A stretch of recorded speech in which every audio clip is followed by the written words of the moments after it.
Today is good evening, everyone. Today is 29th of December 2025, and the current local time in Malaysia is 8:30 p.m. And we shall look into the January 2026 forecast, which is the month of innocent. For those that are new to this platform, I see a few new names just to let you know that actually here in this platform, we are trying to apply both Chinese astrology, which is by me, and also PC Global Trends Research to focus on economic, financial, geopolitical events to help you to understand the dynamics of the global trend better. And we know that the global trends has very big impact in the market, okay, in the market performances, in the commodity performance as well, okay. So a study of the global trends will unveil a lot of opportunities, especially related to investment. So the talk agenda for tonight, as usual, we will begin with the introduction, which I've already done, the disclaimer, and then the brief recap of last month's forecast. We always go back and recap what we have forecasted last month, okay, to check whether how accurate we are in our forecast. Okay, so we do not mind that because we don't just talk, huh? We don't just talk like that, but we always go back and check our work itself. Okay. Then next is that the upcoming months we'll go back. This one is we will look into the influence of the five elements energy from the Chinese astrology perspective in January 2026. Okay. And then PC will also go into the geopolitical financial forecast for different region based on his um, global trend research um, through what he has, taken out from the not only from the main media but from the KOLs in different social media to get very wide range of opinion. So this is a platform where we don't just talk about um the main um the main media. Okay, sometimes the main media might not reflect the actual situation. And finally, we have a summary by both B and BC of what January will brings you. Okay, let's go through the disclaimer. So the content here is purely based on our studies in global trends related to five elements in Chinese astrology and global trend research for you to use as a guideline in your investment decision. You can exercise caution you need to exercise caution in investment, especially in such volatile situation, and do your research on whatever or the stocks of the company that you want to invest. We will not give any stock advice in this platform. Additional support will through email and um, also for our members, our 2026 astrology and global trends members, and also the we will only uh, put in we will only put in what are the company that we have analyzed in our private Telegram channel. Okay, so in our private Telegram group for the members only. So we in this platform we also analyze different regional economies such as US, Europe, and China, and there will definitely be some inherent biases in the regional perspectives as the observations are based on our study and the current economic trends. This does not reflect an absolute or definitive judgments of any specific regions. Okay. Yeah. So this is what PC and I yeah, we have launched a book called Unlock Your Wealth Potential in I think 2023. Okay. And where we deploy we are I think one of the first um in terms of investment space that we deploy two methods, Chinese astrology and global trend research to focus on um global trends. And so far, I think we have started this platform since I think year 2022. Yeah. And we have already achieved very high accuracy, about 80% to help our members in making profitable investment. That's why the members that have joined us since the first year, they are continue to renew until today. Okay. Yeah. So this is how good our work is. We don't advertise in the social media. We do not need to do so. Okay. Yeah. Okay. So let's recap on um, the month December 2025 itself. So I talk about, the countering energy month pillar in December 2025, where the earth will counter the water between the pillars. So it there are intensifications of winters, um, frost damage those in the cold country. They will realize that, especially I think in North America. And also there are geopolitical tensions, okay, where that US has already sort of highlighted or intensified their efforts in Venezuela, okay, and also yeah, so that this is also related to the militaristic posturing, especially in Venezuela, okay. And then global trades face revisions and retractions, as you can see in December, is shown in the headline. And then markets also show some defensive and bearish behavior, especially in US. I talk about that. And a month of a new global initiative that is struggle to take roots. Okay. So and also it's a month that the world also feels stuck in transition. Actually, we are transitioning to a very big energy in 2026 itself. Okay. And the financial system also go through a stress. Especially with the metal prices going up. A lot of banks also have problems.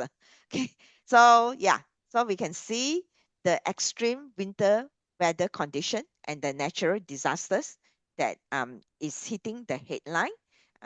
Yeah, in Japan, in North America, in even in Europe. Okay, and the windstorm also is hitting parts of the parts of the world itself. Okay, so this year there's a lot of winds related incidents. You realize that I already stated because this year is actually a wood snake year, and snake is actually an animal sign. If in the trend in the 24 mountains of the this one um uh, um it is actually in the southeast. So southeast together with wood, wood is wind. Southeast is also a wind. Shin boy it means wind. That's why we have a lot of wind related incidents.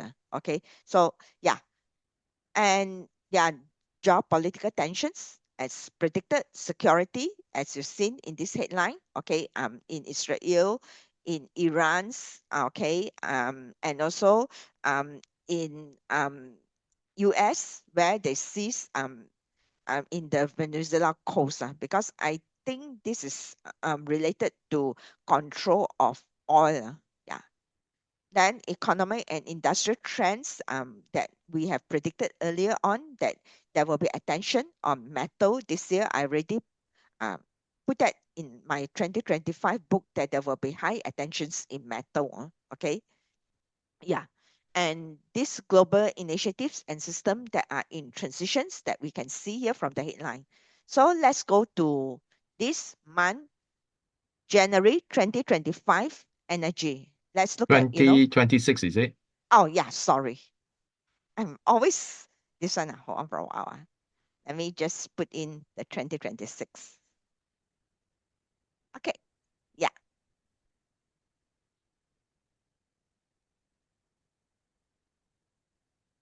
Okay.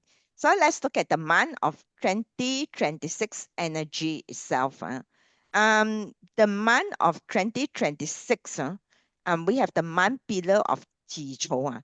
Jichou itself is actually, you can see the stems and the branch, they are in harmony, they are same element. At least there's not so much tension.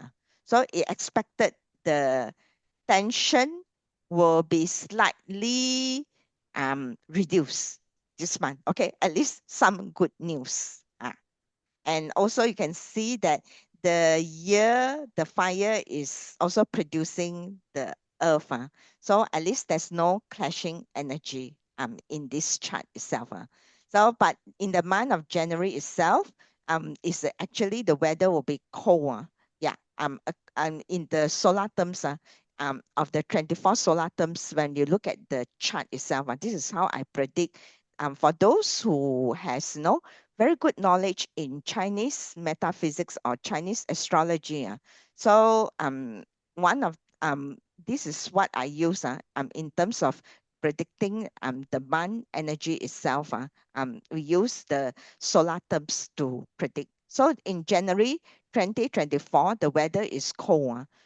If because it's cold earth, this ox itself is actually a cold earth. Okay, it's a winter animal, and it's the last animal in the winter season, okay, where it store all the energies, all the elements, energy itself. So yeah, it's a graveyard animal sign. Okay, so and it's water dominance.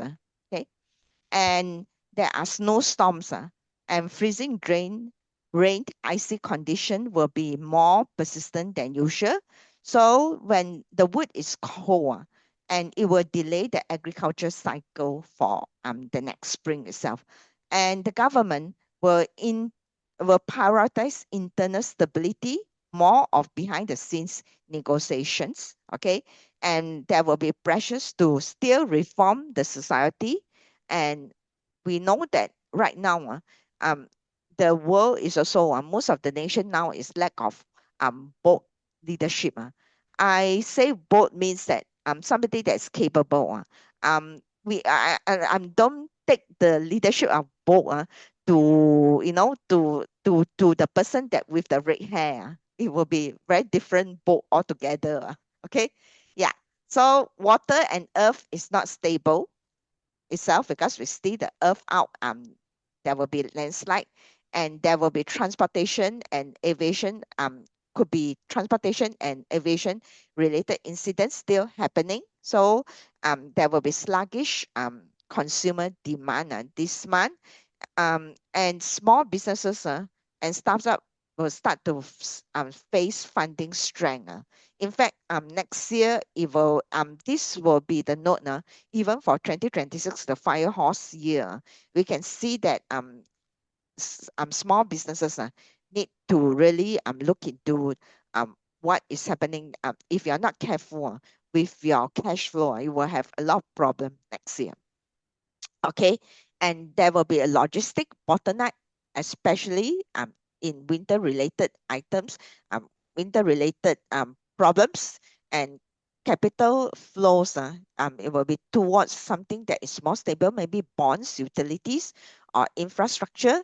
And then tech innovation and speculative assets will be underperformed, and manufacturing defense related stocks will show some relative strengths, but however, they are also having a supply chain problem. Okay, and yeah, so there are so sensitivity and interest rate liquidity signals found from the chart itself. And then in the month of okay, in the month of yeah, in the month of January 2026, the hexagram is number 25, innocence, or without wrongdoing. Okay, so yeah, so acting with sincerity means it asks to ask the leader to act with sincerity without manipulation and false outcomes. So if you can see that if the countries have leaders that act with manipulations and false outcomes, it will not have very good results. So maybe economic market or stimulus manipulations could backfire, as I stated, and the global events of unexpected events could expose truth or accidental outcomes that will reshape the policy directions, and overall leadership is not stable. Okay, and there will be some exaggeration and cause the loss of credibility. Okay, yeah. So I think this is the forecast for January itself. Let's go over to BC. Yeah, You want to share your slides, yeah, BC? Yeah, yeah. okay. Let me just stop sharing.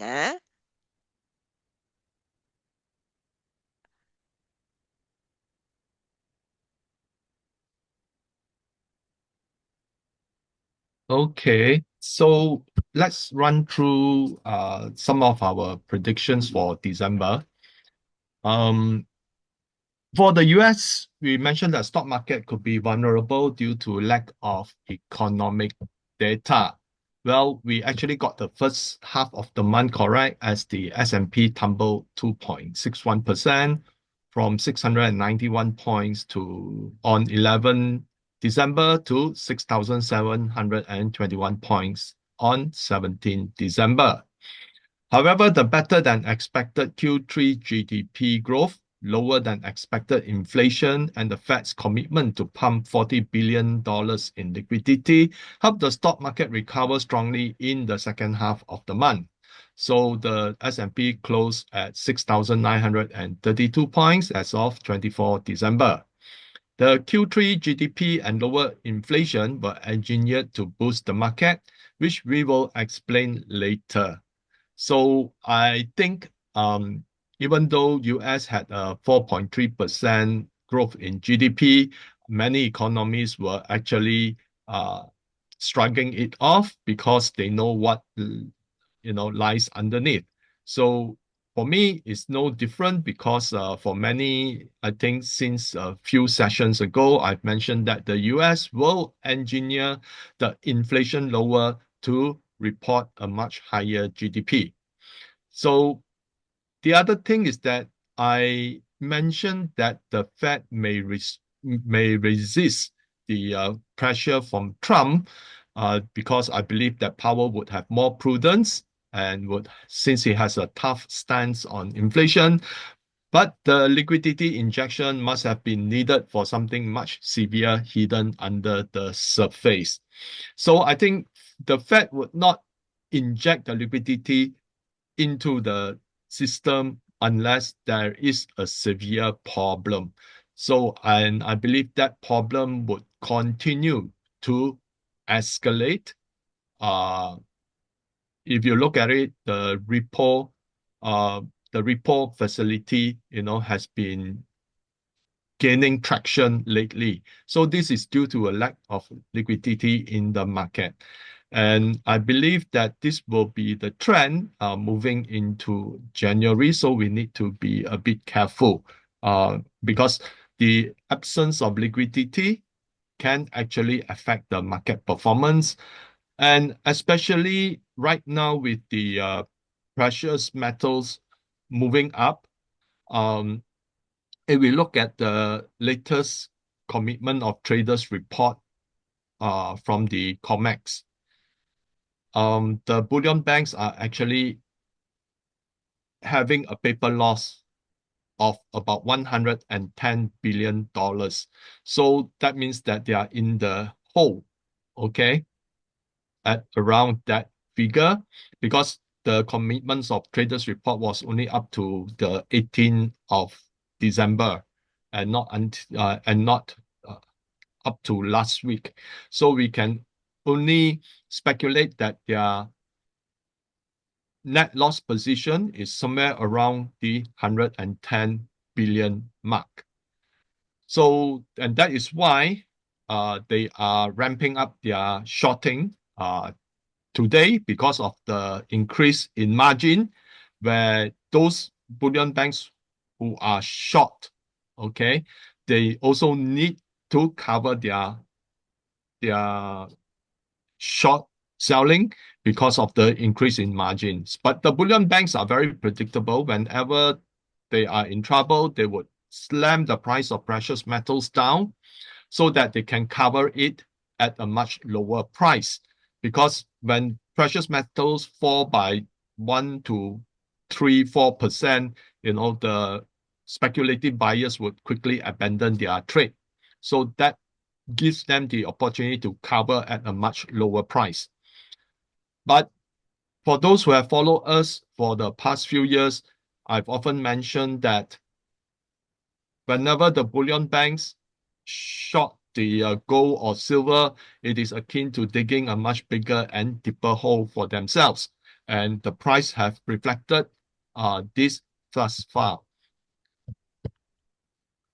So we mentioned the US budget deficit will continue to grow, but the budget deficit in November came in at just 173 billion, down 48.51% from 336 billion in 2024.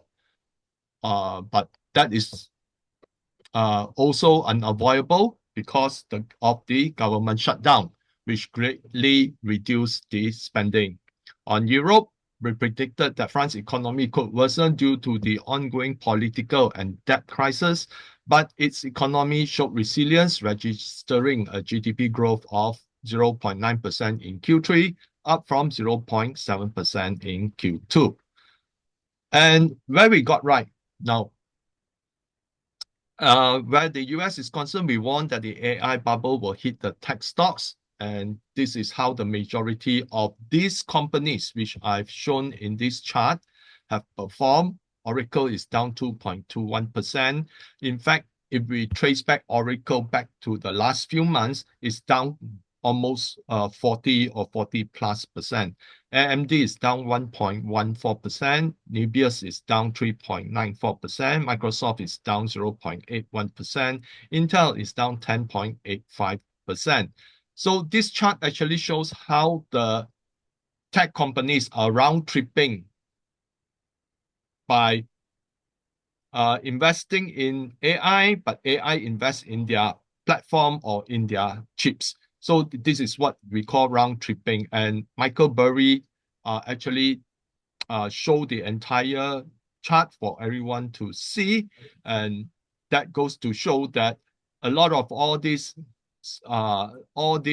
so-called data centers and AI are actually going into a bubble territory. Last month, we shared that OpenAI in particular is under some funding stress. Now, you imagine that OpenAI's revenue is in the, I think, around 13 or slightly more than that billion. Okay, but then they have a commitment to expand their data center by 1.5 trillion. So that is not possible. And I think last month we also shared some banks stating that the case for the AI industry in US is not very productive. Okay, so out of the number of companies that were mentioned there, only NVIDIA and CoreWeave closed in the green, up 6.55% and 7.86% respectively. Well, this is not surprising given that, if I'm not wrong, CoreWeave is actually part of NVIDIA's AI arm. Okay, so again, NVIDIA said that they are investing in AI, and CoreWeave then actually buy NVIDIA's chips. So investors are still sleepwalking despite the glaring evidence.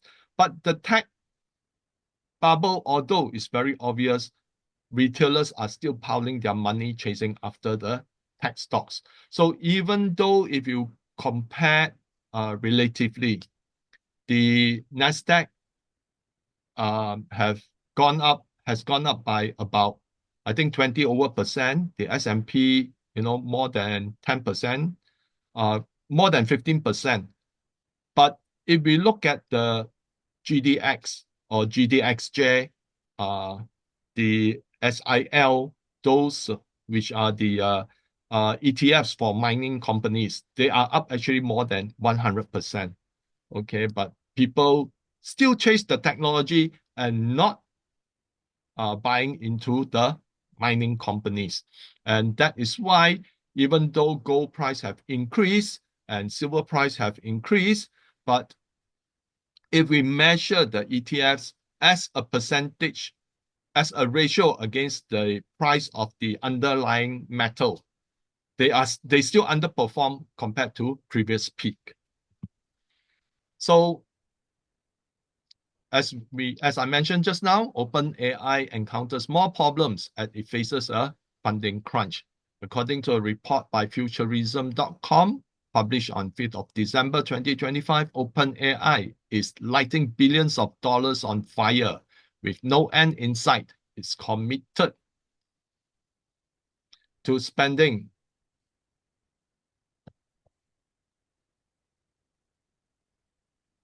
well over 1 trillion over the next several years, while simultaneously losing a staggering sum each quarter. OpenAI is expected to incur 140 billion in losses between 2024 to 2029.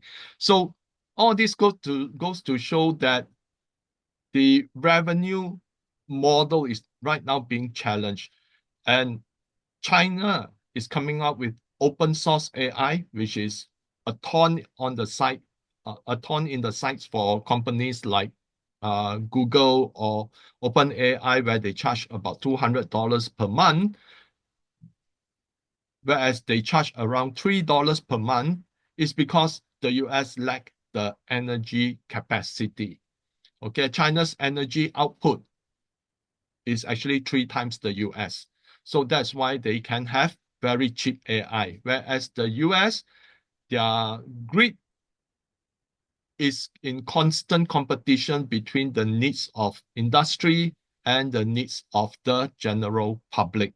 So that is why there's a need to expand the energy grid in the US.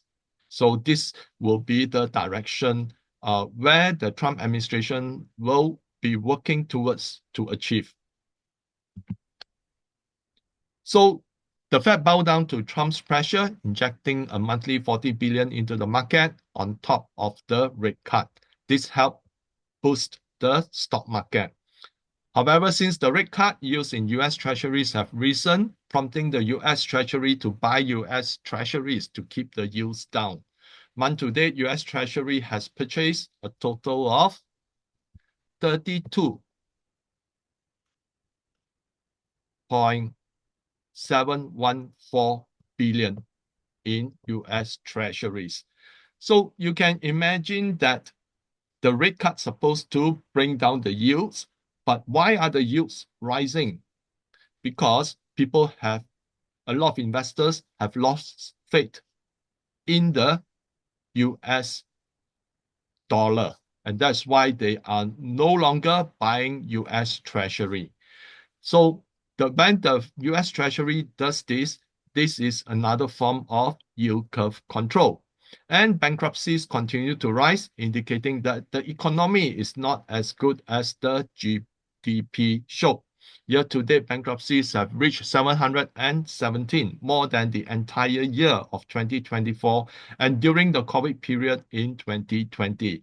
They are also the highest since 2010. Now, if the economy is performing so well, the number of bankruptcies should be lower than the COVID period, but it's not. So that means that there's a lot of dressing up of the data behind the scenes. So in Europe, we predicted that German car manufacturers could find themselves in trouble. And what we have is that the Dresden plant, which has been the oldest plant in Germany for 88 years, has finally closed. And Germany, Mercedes brand is now working with Geely, okay, in a joint venture to produce cars. So we mentioned that Germany's ongoing deindustrialization will affect its economy, and true enough, the country's economy grew only 0.3% year on year, unchanged from Q2 and Q1. So Germany's economy has in fact stagnated. We mentioned that the UK's economy will also face similar challenges, and the country's GDP grew 1.3% year-on-year in Q3, down from 1.4% in Q2 and 1.8% in Q1. So you can see that generally there is a slowing down trend. Meanwhile, the debt continued to mount as the country borrowed another 11.7 billion in November, more than the 10 billion forecast. So we also mentioned that, UK is facing a fiscal crisis. And we mentioned that the 10-year yields in government bonds will rise month to date as of 25 December 2025. Germany 10-year government bond yields has risen from 2.689 to 2.867. France 10-year government bond yield has risen from 3.41 to 3.564. And UK 10-year government bond yield has risen from 4.448 to 4.504. And as per our prediction, the EU does not agree to the US-led peace deal and impose additional sanctions on Russia. Meanwhile, the EU has offered another 90 billion of loans to Ukraine, of which the latter will not have the capacity to repay. Now, if let's say all the 10-year bonds of these countries are already in distress, that means that the investors have no confidence in the governments to manage their government's budget. And on top of that, right now they are promising even more loans to the Ukraine, of which the loans will be issued via a debt, because all are facing huge fiscal problems. And very likely that 90 billion would come from the pockets of the government via debt issues. In China, as expected, China's economy indicators came in weaker than expected.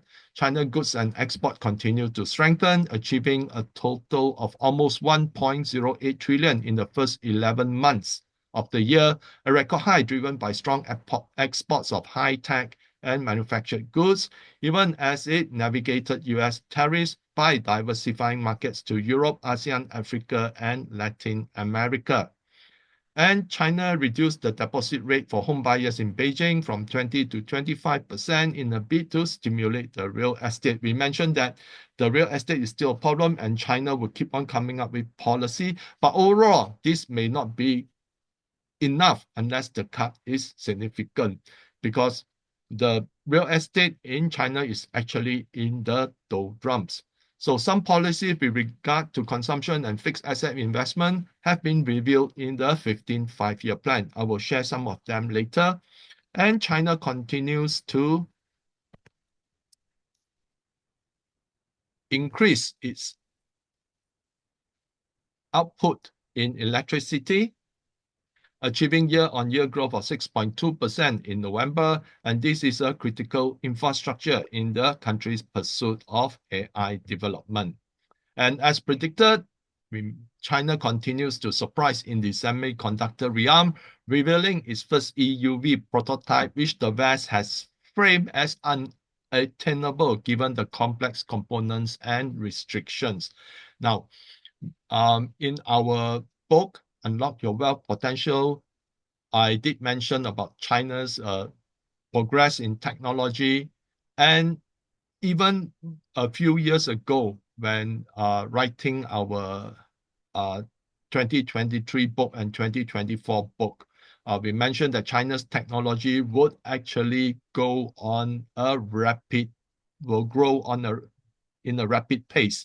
Okay, and when China has the EUV and they can manufacture high-end chips, that will be the time when I believe China will dump the chips into the market at a much lower price, because China has cheap energy, okay, and they will actually dump it in the market to compete with the US chips. And that is when I think a lot of the chip companies will actually face strong competition. So let's look at the GDP.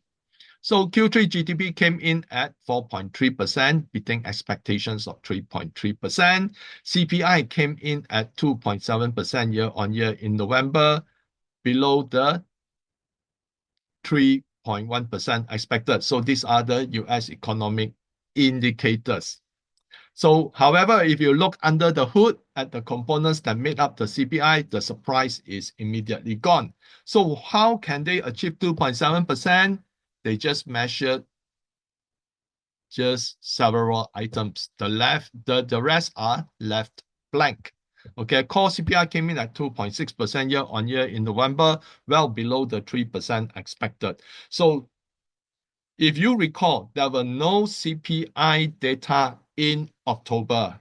And you can see that November CPI is basically have the, it's only a few data source that is collected. So that means that Q4 GDP for the US would inadvertently be much higher than expected, because that's how the Trump admin will work to put pressure on the Fed to continue to cut inflation by fulfilling the need for lower inflation in order to encourage a cut. Okay, so the US, who often accuse other countries of manipulating data, are themselves manipulating data today. So industrial production rose 0.2% month-on-month in November, and year-on-year it rose 2.5%. NAHB index came in at 39 in December versus 38 expected and up from 38 in November. So existing home sales rose 0.5% month-on-month in November versus 1.2% expected, while October was revised up to 1.5% from 1.2%. Year-on-year, it fell 1%. Now, this is a very interesting chart by bar chart. So home sellers are outpacing home buyers. Now, this is a sign that sellers are cashing in on their home equity. And this is at a time when credit delinquencies have risen.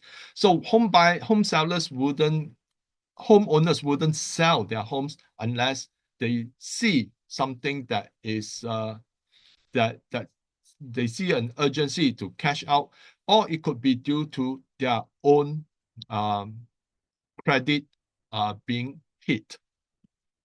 Okay, preliminary PMI came in at 51.8 in December versus 52.2 in November, while the services PMI came in at 52.9 versus 54.1 a month ago. So if we look at it, just now I mentioned about delinquencies. Household credit reached a new record high of 18.58 trillion in Q3, more than the 18.39 trillion registered in Q2.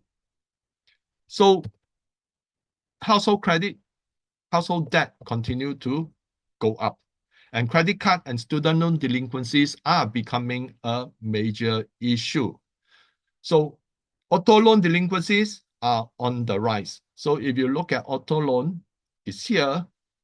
It is like almost auto loan is back to the time when we have the global financial crisis. Okay, and credit card is also inching towards that. So these three types of loan will hit consumption.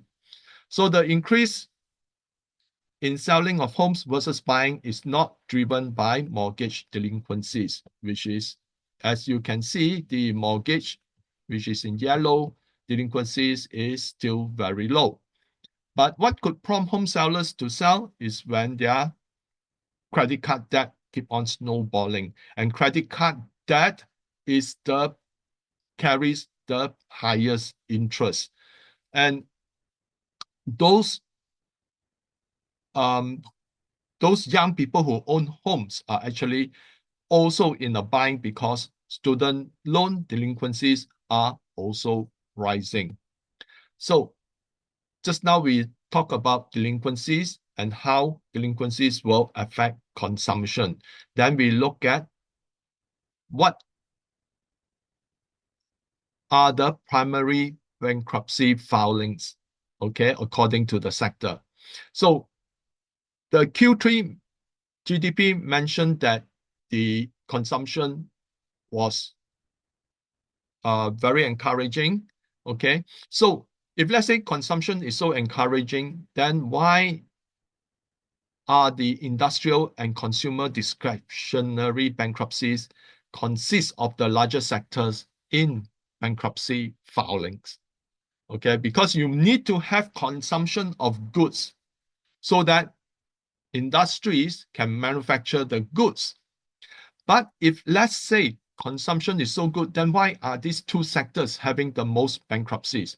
That is because mostly due to tariffs, which many of them cannot meet to the cost adjustment and therefore declare bankruptcy. So that is why the consumption is driven by the inflation by the tariffs, then by the amount of goods consumed. And here is where I lay bare the discrepancy in the 4.3% GDP growth.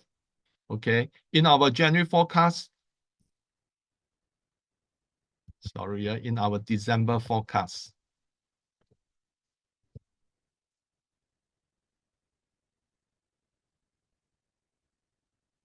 we mentioned about the dire straits in logistics companies. Here is the data. You can see that if let's say Q3 GDP is so good and driven by increase in goods consumption, okay, then why is it that the amount of goods of truckloads have actually been falling off a cliff in Q3? Okay, so Q3 GDP is not driven by increase in goods consumption, but the increase in inflation. It makes remarkable sense if CPI is calculated based on 40% guesswork and 60% actual data. Previously, guesswork is almost non-existent in the CPI calculation. So a lot of 40% is guesswork, so they can actually fill in the blanks, okay, to make the CPI looks better. Now, if you want to have a look at this chart, okay, of 40% guesswork and 60%, you can actually go back to our December forecast in our YouTube or Rumble, where I have my channel, okay? So this is already telling you the BS behind the consumption data because the goods transferred actually fell off the cliff, okay? So that means the increase in inflation is the increase in consumption is purely due to inflation caused by the tariffs, which resulted in those companies that are involved in the consumption business, industrial and consumer discretionary filing for being the biggest sector in filing of bankruptcies. And the US trucking sector is facing numerous headwinds even in Q3. Okay, here are some headlines. So if Q3 consumption is good, then why are all the trucking companies facing all these problems?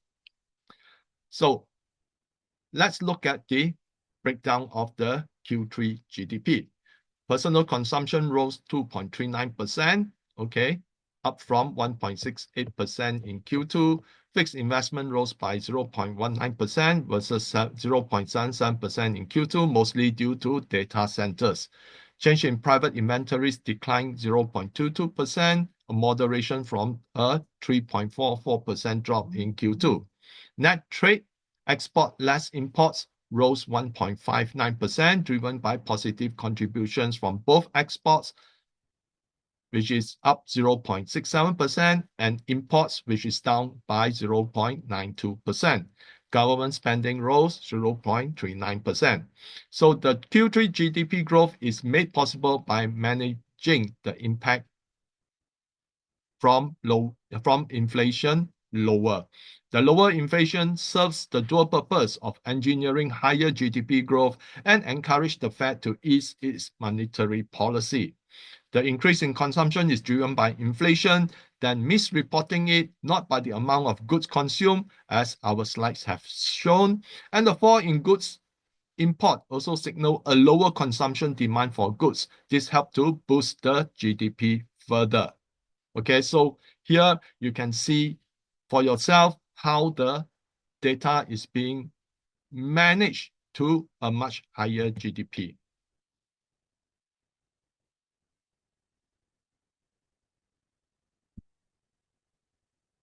So, yeah, just need to change this January.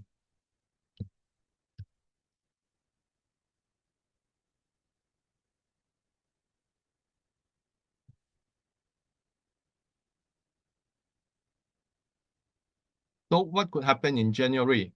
The Fed is widely expected to cut again in their next FOMC meeting in January. The pressure is for the Fed to cut deeper given the sharp fall in inflation. Okay, and Trump's message is clear. He wants a puppet in the Fed. Okay, so here, this is what he said. Okay, anybody that disagrees with me will never be the Fed chairman. Okay, then the other thing is that the Clarity Act will likely be passed in January. The act refers to the Digital Asset Market Clarity Act of 2025, a proposed US bill aiming to create clear rules for digital assets by defining digital commodities, giving the CFTC primary oversight for them, and defining the SEC's role, aiming to bring regulatory certainty and protect consumers by establishing clear pathways for crypto trading and development, distinguishing them from securities. Okay, so this could redefine the crypto sphere.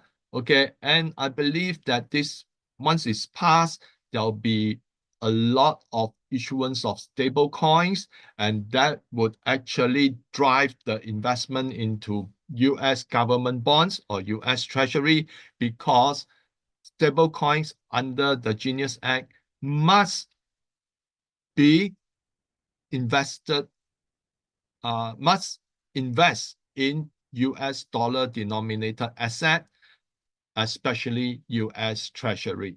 So if they pass this act in January, I believe that there'll be a lot of stable coins being issued, a lot of tokenization being issued, and all this, especially stable coins, would then park into US Treasury. So this will give an extra win, okay, to some of the crypto. But I believe more than anything else, it will give the extra win to precious metals, because you imagine trillion-dollar companies issuing their own stable coins. How different are they from the Fed in issuing, in implementing QE, okay? Printing money out of thin air, buying US Treasury. Okay, issuing stablecoin out of thin air and buying US Treasury.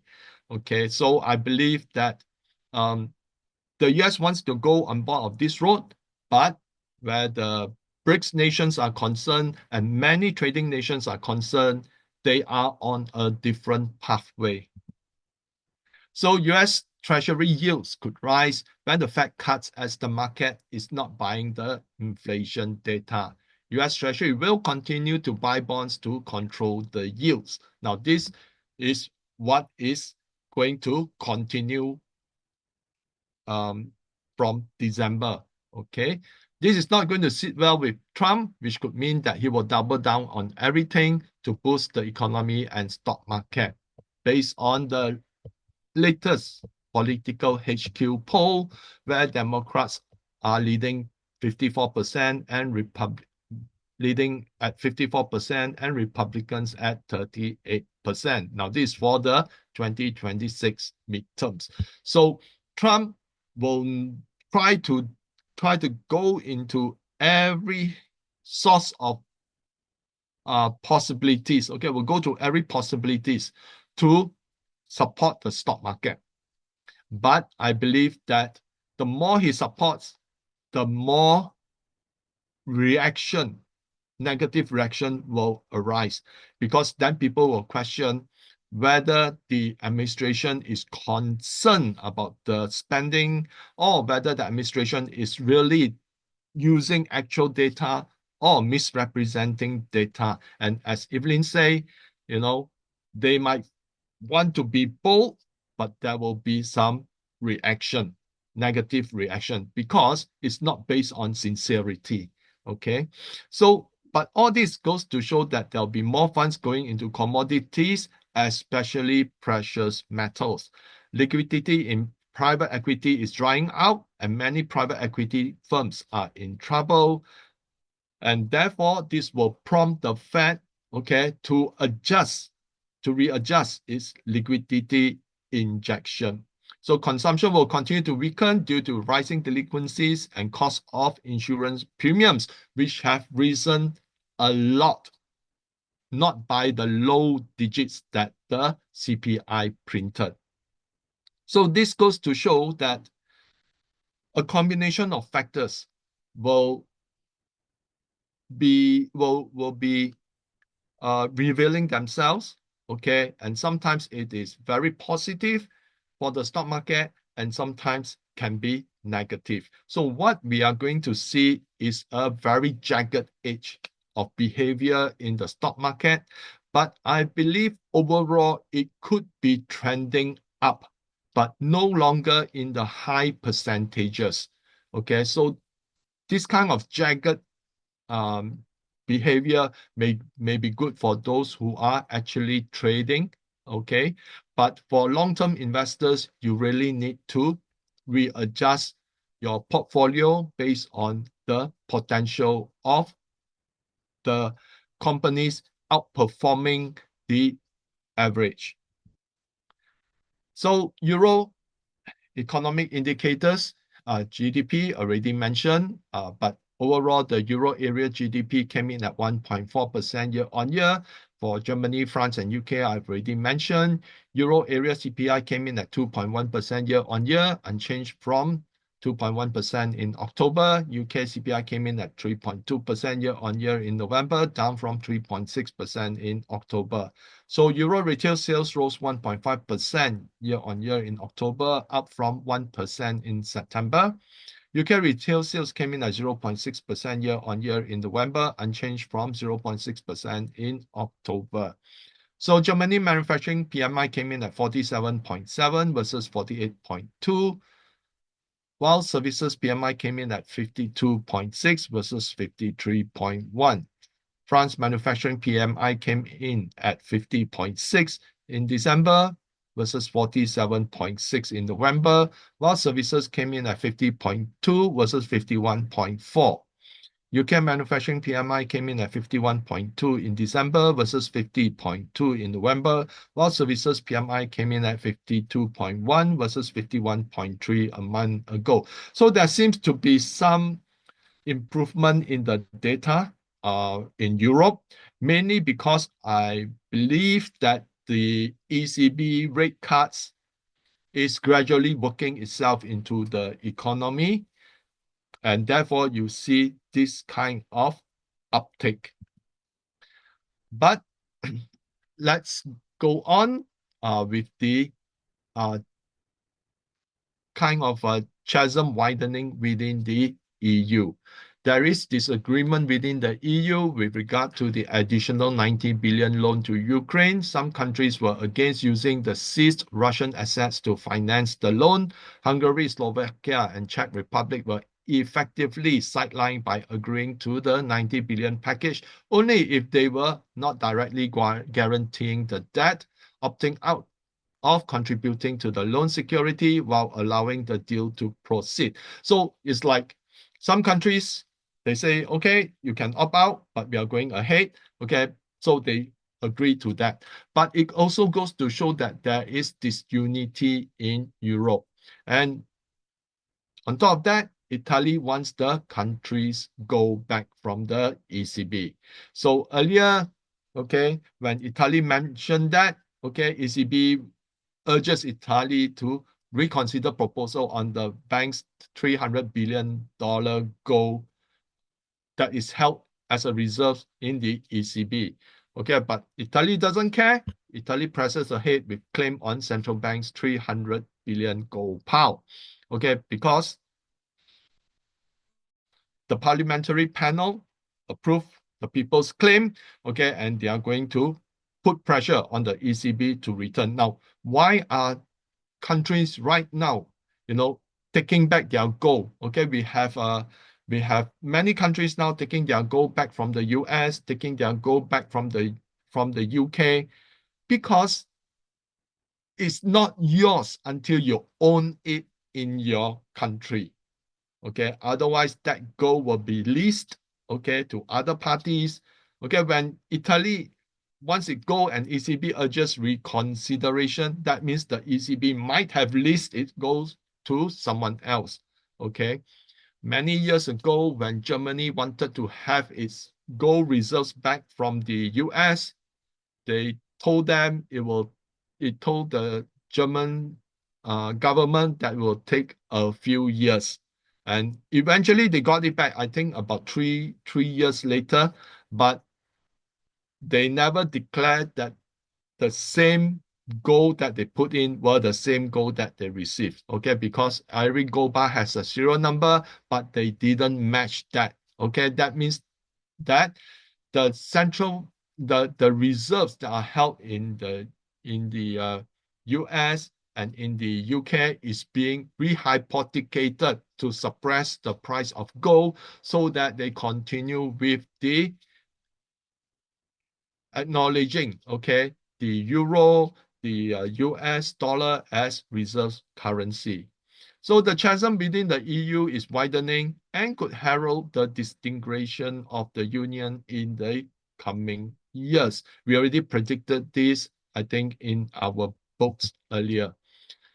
So what could happen in January? Germany and UK are heading towards lower or stagnant growth. While France's economy saw better growth, the government is still in a mess. All three countries face funding issues, which is likely to worsen as they continue to finance Ukraine in an aimless war. Meanwhile, faces a financial reckoning. Now we talk about Germany, France, and UK, but right now Spain is entering into the picture. And that is why 10-year yields of major European economies could see a relentless move upwards. The EU and the UK look prone to a debt crisis unfolding in 2026. So major European economies remain stuck in low growth or stagnation. Bankruptcies and unemployment will inch upwards as global slowdown becomes a hot topic. Now, this could lead to society upheavals in major cities with further clashes between communities.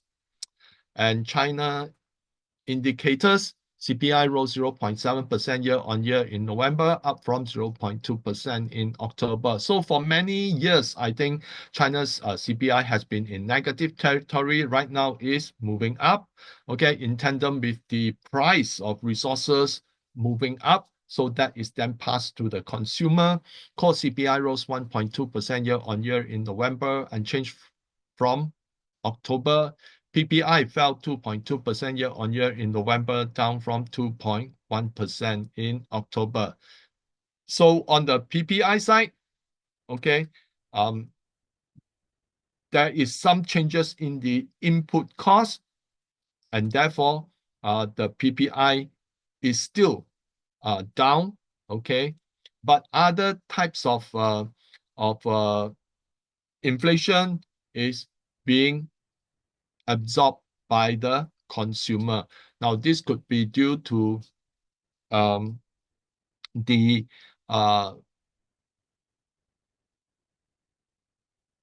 uh, salary adjustments, okay?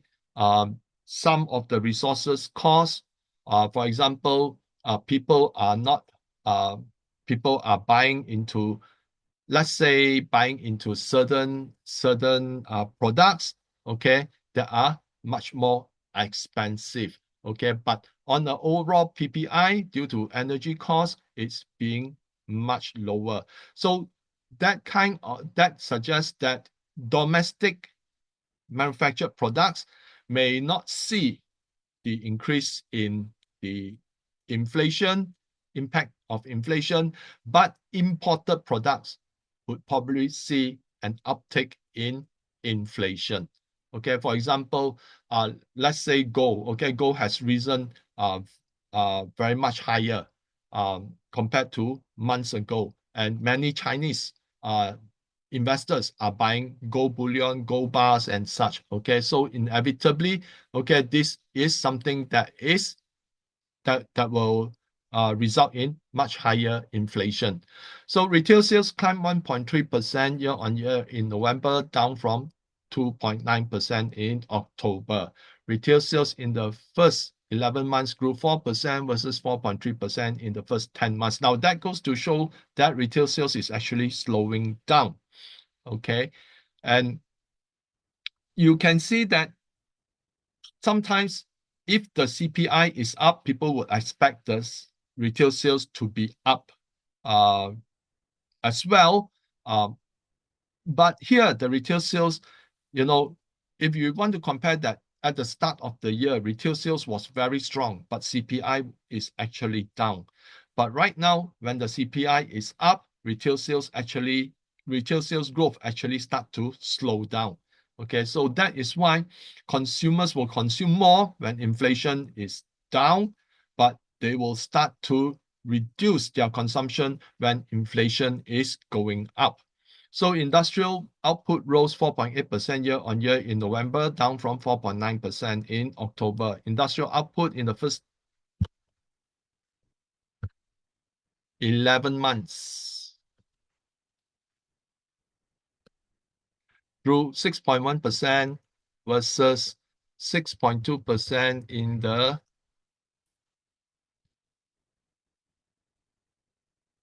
first 10 months. So fixed asset investment is down 2.6% year on year in the first 11 months versus negative 1.7% in the first 10 months. So even fixed asset investment is trending down. And this is why the government is a bit more concerned, because China is finally experiencing its economy slowing down versus prior quarters. So survey urban unemployment on average stood at 5.1% in November, unchanged in October. So if we look at China's trade data, the value of China's international trade in goods and services total approximately 4.42 trillion in November. Of the total export of goods came in at 2.25 trillion, and imports exceeded 1.59 trillion, resulting in a surplus of 654.7 billion. Export of services totaled 246.5 billion, and imports reached 329.8 billion, resulting in a deficit of 83.3 billion. So the resulting net surplus from the trade in goods and services was 517.4 billion. In USD terms, China exports of goods and services amounted to 351.6 billion in November, and its imports came in at 271.1 billion, resulting in a surplus of 80.5 billion US dollar. So China's trade surplus has been very consistent, and I believe that if there's anything that can pull China out, okay, will be its export still, okay, because China is still exporting a lot of goods, and predominantly right now is not only exporting its consumer goods, okay, but they are also exporting high-end products like smartphones, computer, as well as EVs. So this actually cause this is actually one of the main reasons why China trade surplus continue to break record over the last few years. So in terms of real estate, Shanghai, the country's economic hub, recorded 0.1% increase in new home prices from the October level. New home prices in second-tier cities went down 0.3% month on month, while those in third-tier cities fell 0.4%, both narrowing 0.1% percentage point from the previous month. The data also showed month-on-month declines in second-hand home prices across all major cities. On a year-on-year basis, the overall downward trend in new and second-hand home prices in major cities continue. In the first 11 months of 2025, the country's investment in real estate development went down 15.9% year-on-year. So you can see that the real estate is still stuck in a rut. But I think very importantly, in most of the real estate report, they normally have the 4-tier cities being named. But right now they are singling out only Shanghai, okay? And that could indicate that the other first-tier cities saw a decline in November, okay? So China is such that when it's good news, it's spread across, but when it's bad news, they will try to show the good news, okay, and try to limit the bad news, okay? But in any way, the real estate market is still in its doldrums. The 15th five-year plan will address this. So in terms of power consumption, electricity consumption saw steady expansion in November. Power use rose 6.2% year-on-year in November to 835.6 billion kilowatt hour. Power consumed by primary and secondary industries rose 7.9% and 4.4% year-on-year, respectively, while tertiary sector saw 10.3% increase. Residents' electricity consumption totaled 105.7 billion kilowatt hour, up 9.8% year-on-year. Well, mainly because it's winter in a lot of places, and inevitably there'll be more heating. So during the first 11 months of the year, China's total power use climbed 5.2% to about 9.46 trillion kilowatt hour. So normally power consumption is a very close indicator of the GDP. And where China's GDP is concerned, I think for many years, we have tracked it against the power use. And at 5.2%, it goes to show that if the trend continue in December, we will likely see the GDP of 5% being met. Okay, but let's look at the signs of the 15th five-year plan and what China intend to do. In terms of real estate, China's top housing authority has pledged to stabilize the real estate market, rolling out a package of measures centered on city-specific policies to reduce inventories and optimize housing supply.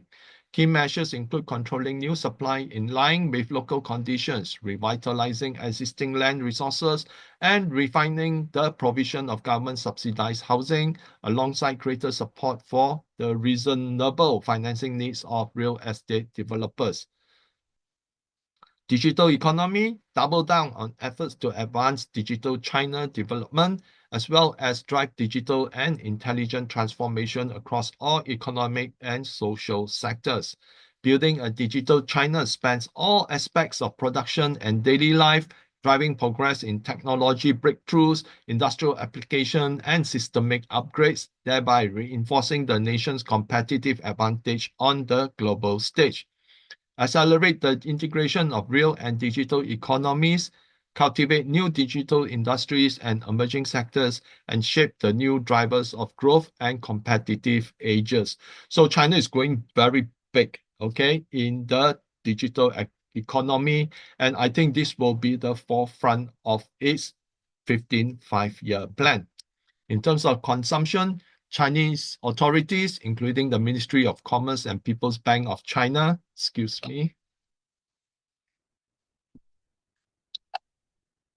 unveiled a circular calling for coordinated fiscal, commerce, and financial policies to channel credit into key consumption sectors and expand support for emerging consumption fields such as elderly care, culture, tourism, digital services, and green industries. China will roll out plans to boost residents' income, advance high-quality full employment, and raise basic pensions to enhance consumption capacity. Now, the thing that you need to take attention is boost residents' income, raise basic pension. Now, this is already QE, okay, in a sense. Expanding domestic demand has been identified as the top priority task for China's economic work in 2026, with a focus on promoting better match between supply and demand.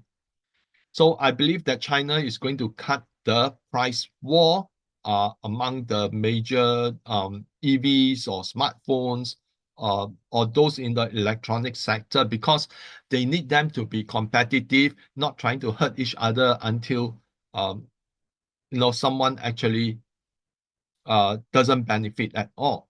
Officials predicted that during the 15 five-year plan period, consumption share of China's total economic output will exceed 60%. So it's moving towards the direction of the US, where it accounts almost 70%, but China will be close at 60%, while service consumption will account for over 50% of household consumption, emerging as the consumer market's primary driver. So we need, if you are investing in China, you need to take note of what are the primary service sectors, okay? So China will enter 2026 with targeted stimulus across several sectors. So what could happen in January? China's economy is slowing down, so targeted stimulus will be launched across multiple sectors. More narrative towards tech independence as China ramps up its chips and AI plus technology industries. Tech-related industries will continue to perform, but less vigorously compared to 2025. China will likely close the year with GDP at 5%, meeting expectations. China will capitalize on the stronger renminbi to import critical minerals aggressively, and this will reflect in the pricing of these minerals. So obviously, the renminbi has been strengthening, okay, since I think beginning of this month. And because of that strength, when convert to US dollar, it will be lesser, and therefore that will drive China to actually stockpile more critical minerals. So this includes gold, silver, copper, lithium, aluminum, nickel, and zinc. Now, something important happened to aluminum, okay, which I posted in the member section Telegram. Okay, please, for members, you can actually refer to that post. And the stronger renminbi will also see an influx of renminbi denominated bonds being issued by foreign countries. In fact, lately, some countries have started to issue renminbi denominated bonds. And the Chinese 10-year bond could outperform the US 10-year Treasury because the yield is actually much lower. When the yield is much lower, that means there's demand for the bond. So let's look at gold. Gold and silver will likely continue their rally in January. The current move in gold is due to a crisis of confidence in fiat currencies and government bonds. If you look at it, public debt has been soaring over the past 10 years plus, okay, for 14 years, okay, and you can see that it is uncontrollable, okay. From 51, it has doubled to 103 trillion, okay, by just the developed economies, okay. And if you add others, okay, like in terms of Asia, the debt has also grown from here to here. So probably Asia's debt have grown by 4 times. Okay, and this is very alarming. Okay, here you have all the statistics. Okay, here you see Asia and Oceania is up 400%. So when public debt is going up, that means that people are less willing to invest in government bonds. And that is why you see a transition from investing in government bonds and into gold. And not only are the BRICS country, but you can see like Italy and they are demanding their gold back. Eastern European countries are buying gold aggressively. So that goes to show that even among central banks themselves, they are losing faith in the fiat currencies and government bonds. And if we look at it on a global scale, the total global debt currently stands at 346 trillion, and this is almost 300% of global GDP. When the GDP is compared to that, which is 3 times its size, there is no way that countries can tax from the GDP to pay back the debt. Okay. And that is why central banks are buying gold and dumping US dollar as a reserve. Because ultimately, there is a high chance that there will be a monetary reset where gold will be used to offset the huge chunk of debt. When is it going to happen? We don't know. But as the volatility shows, we are moving ever closer to that period or to that horizon. Okay, silver. So silver is being driven by industrial demand. Technical interpretation can no longer be applied in the current trend. Data from 1920 and 2011 cannot be applied. This is because prior peaks were driven by speculation, not industrial demand. So let's put this into perspective. There were no EVs, smart digital products and electronics, robotics, massive build-out of solar and wind farms, and data centers, and electrification of infrastructure in 1980 and 2011. And then you have to compare China's economy in 1980 and 2025 today. US, Russia, and China just declared silver as a critical mineral. Russia is adding silver into its reserves. China, the world's second largest producer, is restricting silver imports beginning from 1st of January, and India has allowed silver to be used as collateral for loans. This did not happen in 1980 and in 2011. So how the price of silver will go, we are right now in uncharted territories because a lot of things that is happening right now did not happened during the speculative periods of 1980 and 2011.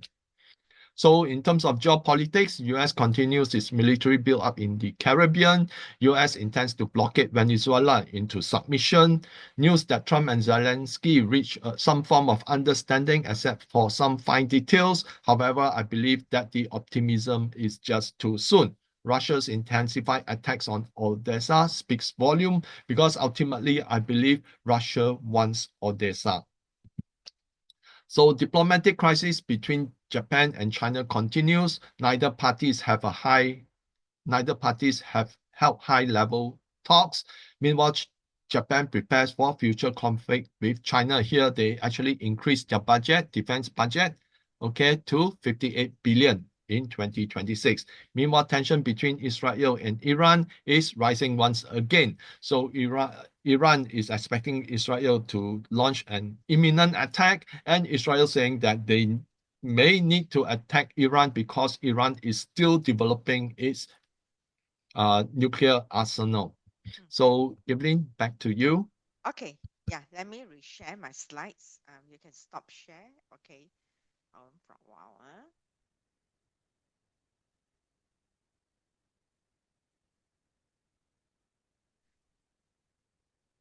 Okay, can you see my slides?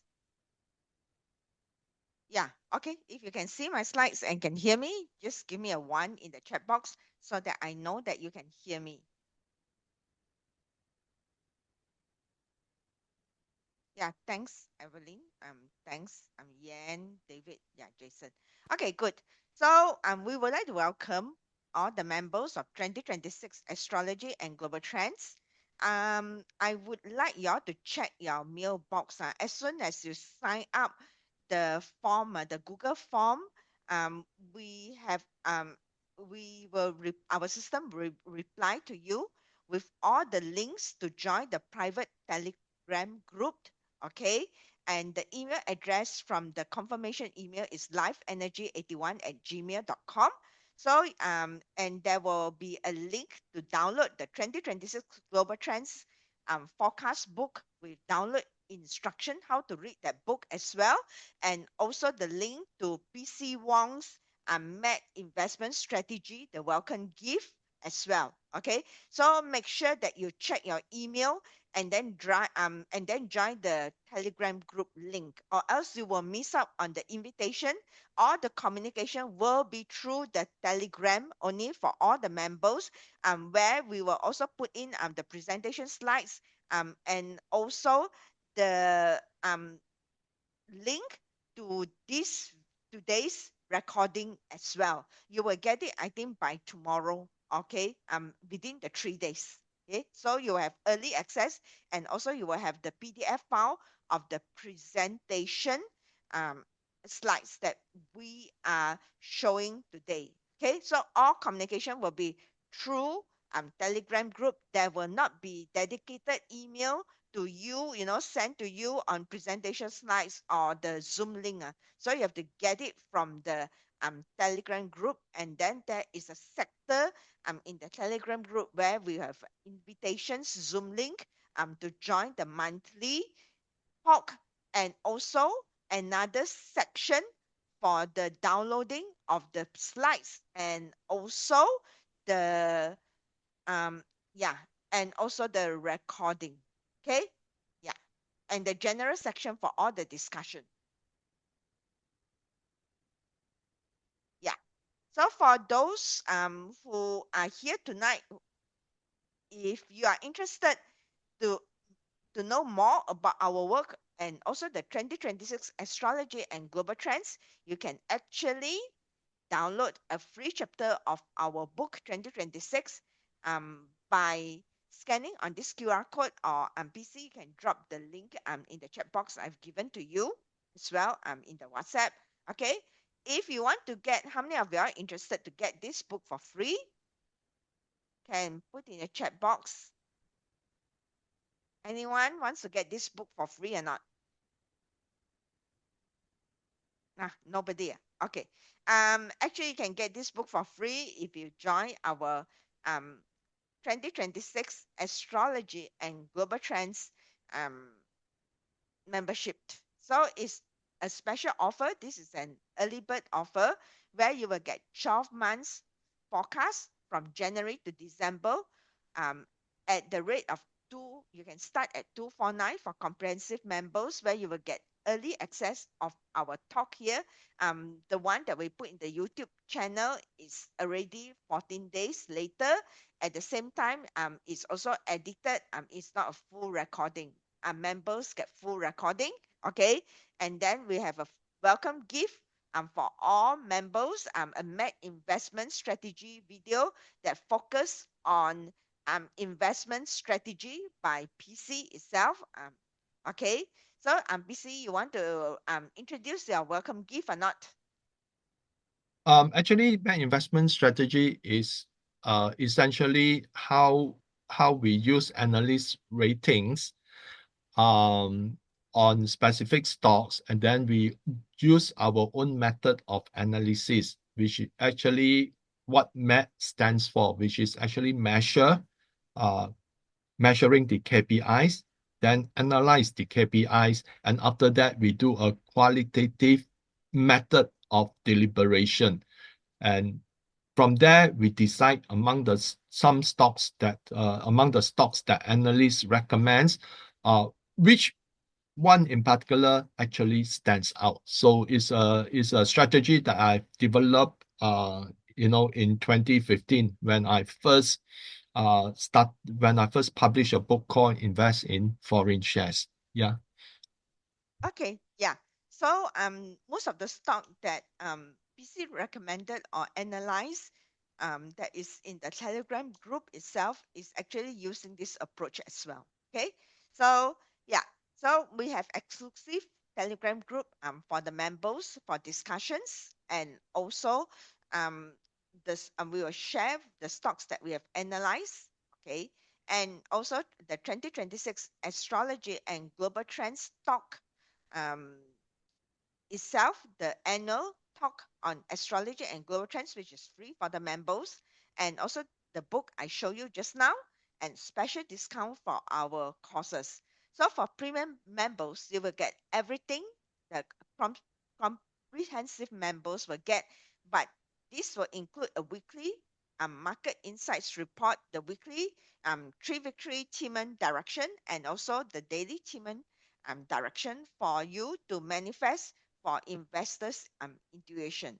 Okay, so the sign up form, maybe for those who are interested to sign up PC, you can put it in the chat box. Yeah, Okay, already put in. yeah, okay, thank you. Yeah, okay, this is the MET investment strategy, and this we have run this for 4 years already. So this is what our members have um talk about our, what they say about us, what are we providing actually. They have, this for the amount that they invested as a membership, they have already got back that amount. I think some of them, like maybe 100, maybe I think maybe 100 times, I dare say. Some of the, some of the stocks that if they follow, they could, get it at least 50 to 60 times. I'm not exaggerating, because it's only a few hundred ringgit per year. Okay, a month is just how much I do not know. So if you go and follow other investment guru, you go and check the price. Yeah, I dare you to go and check the price. If you can find someone that's cheaper than us, let us know. Okay, that can provide the same value as we do here. Okay, so yeah, this is our track record. We talk about precious metal since we started this platform. What happened? Okay, yeah, this you can see for yourself. Okay, and then some of the stocks that we have discussed. Okay, and and I, I- um and some even yeah, these are some of the stocks that we've discussed. You do not go and buy all these stocks now. Okay, it's not the time to buy already. This is already over. Okay, yeah, and yeah, all these things. And this is the weekly report that we will capture the market insights for different regions, and the commodity outlooks, like precious outlooks, the overview for the week as well. So you can, get yourself, especially if you're traders, you can get yourself updated with all the research that is done for you, um, as well in the weekly report options if you are interested. Okay, yeah, definitely it's really worth, your it's really multiple times what we have offered. The value here is multiple times that is worth, your investment, the value that you are getting here. Okay, yeah, and also for those who are interested to know more about our work, at least, you can refer to our 2026 Woodsnake Year Astrology and Global Trend Forecast. This book is available for download now for free. Okay, I have also actually announced this in my Telegram channel, the Life Energy. I think some of you are my, followers in the Telegram channel, and also in my mailing list. So you should be able to get it. It's still available for free, and also there is a download instruction as well. Okay, and then last announcement will be, I will be conducting the annual Chinese astrology talk on this upcoming Saturday, 3rd of January 2026 at 11 a.m. in the morning, where I will talk about 2026 outlook and how the year energy will impact you individually. Okay, based on your own life energy, and then how you're going to chart your success in 2026, by the way. And also the 12, I will cover a bit of 12 animal signs, the auspicious energy date, as well as some feng shui tips for you all. Okay, yeah, so let's go into summary. Okay, yeah, from my side, when I look at it, for this January 2026 energy, okay, it will be a weather of prolonged cold snow flooding after the thawing, and then geopolitics will be cautious government and quiet diplomacy, and there will be some natural disasters again related to earth and winter trigger risk. Economy will be defensive, an essential focus growth. Financial market will be like conservative, as actually PC also have already analyzed that in the global trends. And then there will be, a very strong underlying spiritual tone of exposing the truth and sincerity will be rewarded. Okay, so over to you, PC, to do the summary. Yeah, as I mentioned, there'll be strain in global liquidity. So I think central banks would react to that rather than to let it deteriorate. And crisis of confidence in fiat currencies and government bonds. I expect Japan and Europe government bond yields to rise, and this could push precious metals higher. The Clarity Bill will drive adoption of cryptocurrencies in the US, and global tension remains high. A lot of narratives, but actions yet to be seen.